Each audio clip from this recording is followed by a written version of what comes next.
Where are we building a future? Where are we piecing together a broken situation?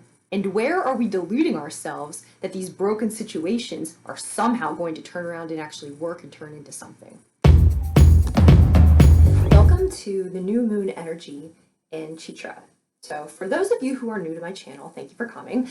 I'm a conflict doctor, and we learn best through stories. And so in explaining the energy, I find astrology very useful because the moon energy affects our emotions and our mentality, and symbolism and stories helps us find different areas to connect it with in our lives.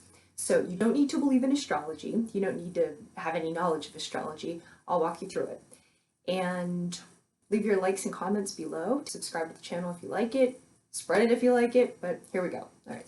The easiest way to contextualize this energy of the new moon is through a story. I'm going to actually tell you 3 stories of 3 different types of relationships.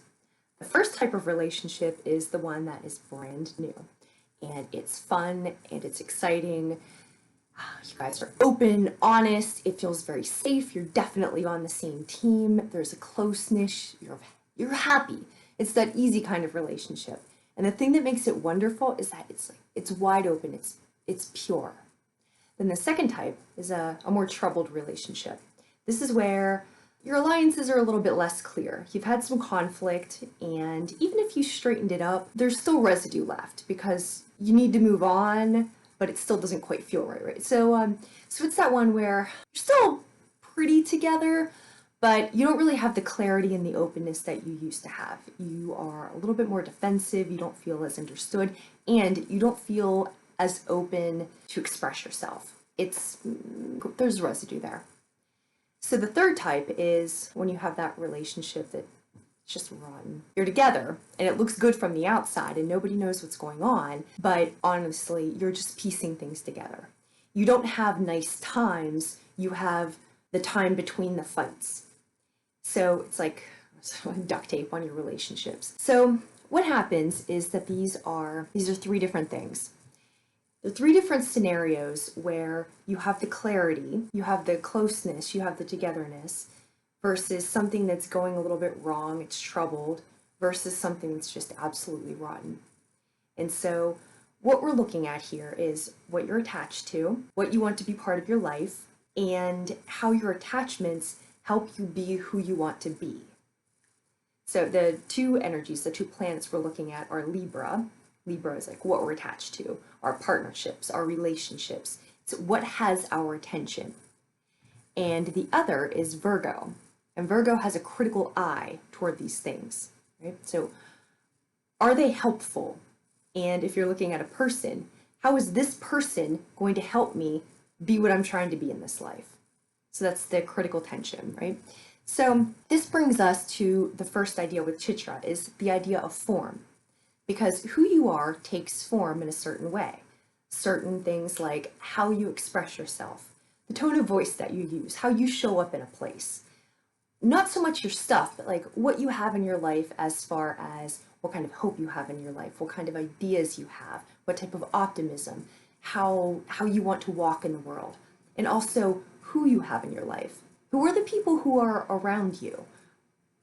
Are they terrible people? Are they people who are, let's say, like if you weren't there, would somebody understand you from your friends or your alliances or where you spend your time? Do they represent who you are? So the values, the activities, the language we use, these are all of the things that we are attached to. This is in addition to the actual people. So again, it's not so much, it's not your stuff, that's fetishism of commodity, your stuff speaking for you. I have a nice watch, thus I am successful, I am hardworking. We're not talking about that. What we're talking about is the company you keep and the conduct that you present. How you spend your time. These are the things that define who you are. So what this new moon is asking us to do is look at the form that we are taking. A couple different energies we are working with are Capricorn and Neptune. So Capricorn has to deal with structures, government, authority, parents, but really our relationship with the authority in our life. Neptune has to do a lot with media, but it's illusion and it's deceptions. So we're looking at what we want something to be versus what it really is in reality. And that's the theme that we're looking at, the illusion versus the reality. The next element we're looking at is appearance versus value, right? So, you know when you've had that relationship and it looks good from the outside, and everybody's resume is on point, everybody looks good, you have a beautiful public face. This can be for couples, this can be for companies, say they have wonderful corporate values. But what that looks like on the inside of your relationship or of your company or of your government, it's rotten. You don't actually express those values because what people say is very different to how they act. So we don't believe the things that they say. You can, it's useless to do that though. Watch the way they act. Watch their patterns of behavior. This is how you learn what someone is about. Again, the relationship that looks good on the outside, but in reality, you're lonely, you're unhappy, it's terrible. Or companies with the strong values and the rotten core, and the people who don't actually live these values. The situations in relationships that have the appearance of something, but not the actual substance of something. And if it doesn't have the substance, then it doesn't have any value. So again, what we're looking at with this new moon is, where are we building a future? Where are we piecing together a broken situation? And where are we deluding ourselves that these broken situations are somehow going to turn around and actually work and turn into something? And what this energy is requiring us to do is step into the shadows of what you really don't want to look at. What you've been avoiding because you've been piecing it together, because you've been in survival mode, because it's just easier to live under the delusion than it is to look at things square in the eye and know it's going to break, causes psychological discomfort. So what this is asking you to do is actually step into the shadows and look at what you don't want to look at. Face what you're embarrassed about. You thought it would go one way, it isn't going that way, it's going a different way. This happens. I mean, imagine when we're all driven by something, so we all want something. Maybe it is family, maybe it's marriage, it's children, it's career, it's prestige, but we're all driven by something. And the way that we go about our life, it's because we think that's the best way to get there. So we do our very best to achieve what we're trying to achieve. And we do it because we think it is the right way. There comes a time, though, such as this, when we're looking at what's around us and what we thought was going to work, it isn't working. So we need to change course. And if we're going to have the thing we want, if we're going to have the real value in our relationships, in ourself, if we're going to be able to achieve what we're trying to do in this life, our path and our reality must assume a new form. So this nakshatra Chitra, it is the changing of forms. So for Chitra, it has symbols, deities, it has energy, and then it has the way that it expresses in the world. The symbols are a gem and a pearl. The gem is multifaceted, it's brilliant, it's sparkly, and it's very valuable because of its purity. The pearl, pearls don't start out as pearls, they become valuable because they gain their beauty and their value by friction, by conflict, by rubbing up against something that's very uncomfortable for a long time, and then they're produced into something else. So we have those two elements at play here, where we think of a nice person, we think of a good person, we think of a valuable person, and socially we sort of equate that with a boring person. But that's not what this is saying. It's saying it's brilliant, you're multifaceted, there are many different angles to you, however, there's a purity to you. So no matter where you show up, no matter what crowd you're talking to, everybody will be able to recognize you because of the purity of character.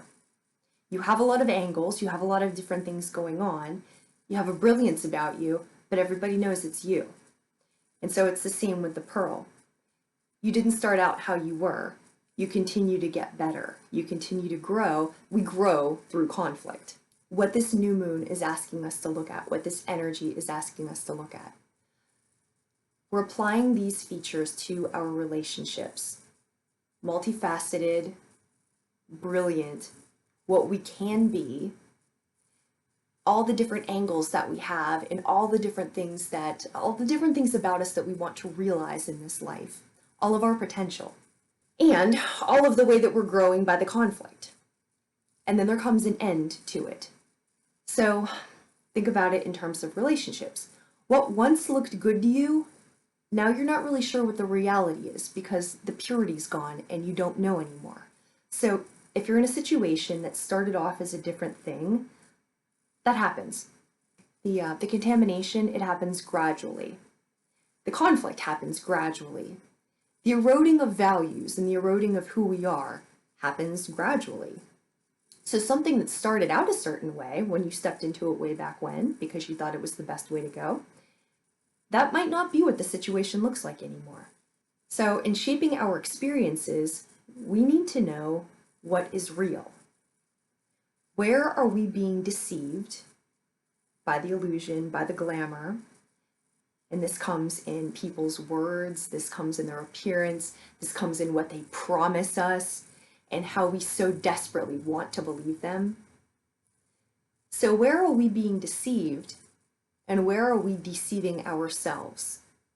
Where is somebody intentionally manipulating us, and where are we buying into it because it's so hard to stop doing it?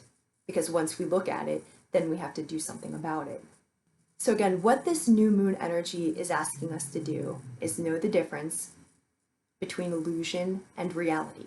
What we are seeing because it's real, or we're seeing it because it's what we want to see.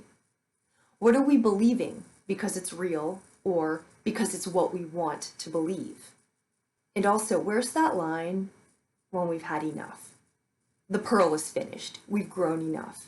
Now we need to separate from this conflict if we want to be something different. And that is what the new moon in Chitra is asking you to do. It's asking you to make that distinction. Who are you, and what form is your life going to take? So in looking at that, again, we go back to who's around you and how are they helping you get where you're going.